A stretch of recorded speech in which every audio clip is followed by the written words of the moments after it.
LB Nagar Simhapuri కాలనీలో వివాహిత ఆత్మహత్య చేసుకున్న ఘటన స్థానికంగా కలకలం రేపింది.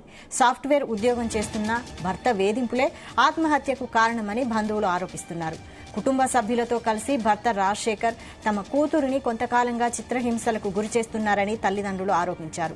గతంలో అనేక సార్లు వేధిస్తే ఖమ్మం మహిళా పోలీస్ స్టేషన్లో పెద్ద మనుషుల సమక్షంలో పంచాయతీ చేశామని చెప్పారు.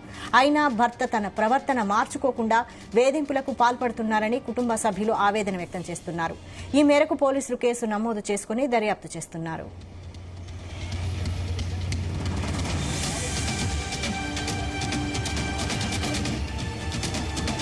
ఇప్పుడు చనిపోయిన అమ్మాయి మా చిన్నమ్మాయి.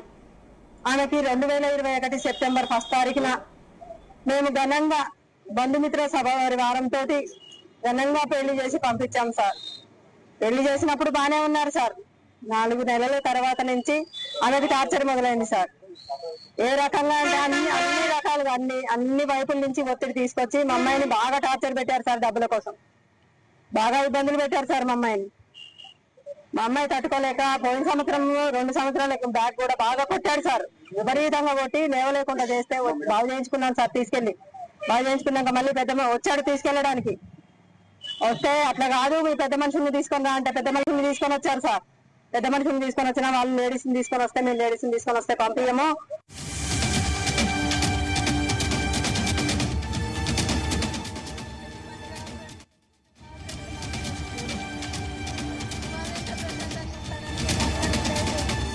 శివ కంటిన్యూ. ఎల్బీ నగర్ సింహపురి కాలనీలోని జాస్మిన్ అనే వివాహిత ఆత్మహత్య కలకలం రేపుందని చెప్పుకోవచ్చు. అయితే ఎల్బీ నగర్ లోని సింహపురి కాలనీకి చెందినటువంటి రాజశేఖర్ అనే వ్యక్తికి ఖమ్మం జిల్లాకు చెందినటువంటి జాస్మిన్ అనే యువతిని 2021 సంవత్సరంలో వివాహం అయితే చేయడం జరిగింది. అయితే గత కొద్ది రోజులు 3-4 నెలలు బాగున్నటువంటి వీళ్ళ కాపురము తర్వాత వీరు గొడవలకు దారి తీసి తీవ్ర ఇబ్బందులు పడుతున్నటువంటి పరిస్థితి అయితే ఉంది. అయితే రాజశేఖర్ కొద్ది రోజులుగా ఒక ప్రైవేట్ కంపెనీలో సాఫ్ట్వేర్ ఉద్యోగిగా పనిచేస్తా ఉన్నాడు ఇక్కడ ఐటెక్ సమీపంలో. అయితే జాస్మిన్ పైన పలు అనుమానం పెంచుకున్నటువంటి రాజశేఖర్ ఆమెని తీవ్రంగా వేధించడము, కొట్టడము, పలు రకాలుగా ఆర్థికంగా కూడా ఇబ్బంది పెట్టి తల్లిదండ్రుల నుంచి డబ్బులు తీసుకురావాలని చెప్పేసి పదే పదే వేధించేవాడని చెప్పేసి వివాహితకు సంబంధించిన కుటుంబ సభ్యులు అయితే మృతురాలు ఎవరైతే ఉన్నారో తల్లిదండ్రులు కుటుంబ సభ్యులు అయితే ఆరోపిస్తున్నటువంటి పరిస్థితి. అయితే గత కొద్ది కాలం పలుమార్లు ఖమ్మం పోలీస్ స్టేషన్ లో కేసు నమోదు చేయడం, అదేవిధంగా పెద్ద మనుషుల సమక్షంలో మాట్లాడుకున్నప్పటికీ ఈ రాజశేఖర్ కు సంబంధించిన మనస్తత్వము అదేవిధంగా తీరైతే మారకపోవడంతో జాస్మిన్ అయితే విసిగిపోయిందని చెప్పుకోవచ్చు. అయితే నిన్న మార్నింగ్ తన తల్లి కాల్ చేసినప్పటికీ జాస్మిన్ లిఫ్ట్ చేయకపోవడం, దాదాపుగా వాళ్ళ పేరెంట్స్ చెప్పే విషయం ప్రకారం ఎప్పుడు కాల్ చేసినా కూడా ఒకవేళ లిఫ్ట్ చేయకుండా 10-15 నిమిషాల్లో మళ్ళీ రిటర్న్ కాల్ చేసేది. నిన్న మాత్రం 11 గంటలకు కాల్ చేసినా కూడా తర్వాత సాయంత్రం వరకు కూడా మాకు ఎలాంటి రెస్పాన్స్ అనేది రాలేదు, మనకు తిరిగి కాల్ చేయలేదు. అదే సాయంత్రం వేళలో అల్లుడు రాజశేఖర్ మీ కూతురు ఉరేసుకొని ఆత్మహత్యకు పాల్పడిందని చెప్పేసి చెప్పడంతో ఒక్కసారిగా తల్లిదండ్రులు అయితే అవాక్కయ్య అక్కడి నుంచి తీవ్ర రోధిస్తూ తీవ్రంగా వారి పైన ఆరోపణలు అయితే చేయడం జరిగింది.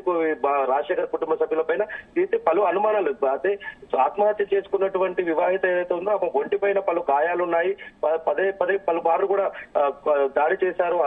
అదే విధంగా అత్తింటి వారు ఆడపడుచు అదేవిధంగా మరిది కూడా వివాహిత ముసురాల పైన దాడి చేయడం జరిగింది గతంలో. అదే మాకు అనుమానంగా ఉంది. వివాహిత ఎప్పుడైతే మృతి చెందిన వివాహిత ఫ్యాన్ కూరేసుకున్న సమయంలో ఈ ఒంటి పైన గాయాలు ఎందుకైతే అంటూ వాళ్ళైతే పలు అనుమానాలు అయితే రేకెత్తించారు. దీనిపైన ఎల్బీ నగర్ పోలీసులకు కూడా ఫిర్యాదు చేయడం జరిగింది. పోలీసులు కూడా రాజశేఖర్ తో పాటు వారి కుటుంబ సభ్యులు మరిద్దరు కూడా అదుపులోకి తీసుకున్నటువంటి పరిస్థితి అయితే ఉంది. ప్రస్తుతానికైతే వివాహితకు సంబంధించిన మృతదేహాన్ని ఉస్మానియా ఆసుపత్రికి తరలించి పోస్ట్ మార్టం రిపోర్ట్ అయితే చేయించడం జరుగుతుంది.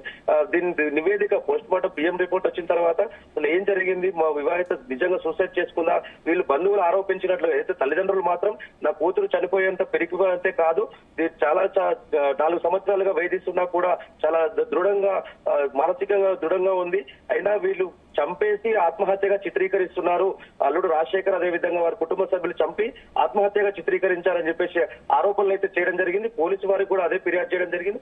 పోలీసు వాళ్ళైతే వారిని అయితే రాజశేఖర్ రెడ్డి కుటుంబ సభ్యుల్ని అదుపులోకి తీసుకుని విచారణ అయితే చేపడుతున్నారు. మొత్తంగా చూసుకున్నట్లయితే పోస్ట్ మార్టం సంబంధించిన రిపోర్ట్ వస్తే కానీ ఇది ఆత్మహత్యనా లేకపోతే హత్య చేసి ఆత్మహత్యగా చిత్రీకరించారా అనేది మొత్తం వెలువరించి పోలీసులు అయితే వెల్లడించే అవకాశం ఉంది. రైట్. Thank you Shiva.